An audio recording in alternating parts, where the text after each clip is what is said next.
చల్లగాలి మోసుకొచ్చేరా సేను శిలకల ముచ్చట్లు దారి పొడుగు సెట్ల కొమ్మలా రాలుతున్న పూల సప్పట్లు గట్టి మోపులు కాల్వ కట్టులు చెమట సుక్కల్లో తడిసిన ఈ మట్టి గంధాల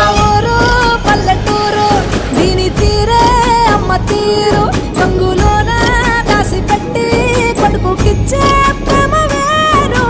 ఊరు పల్లెటూరు దీని తీరే కన్న కూతురు కళ్ళ ముందే ఎదుగుతున్న సంబరాల పంట పైరు వంద గడపల మందన పల్లె గోడ గట్టని గూడున పల్లె చెరువుల తుల్లటి చల్ల షాపోలే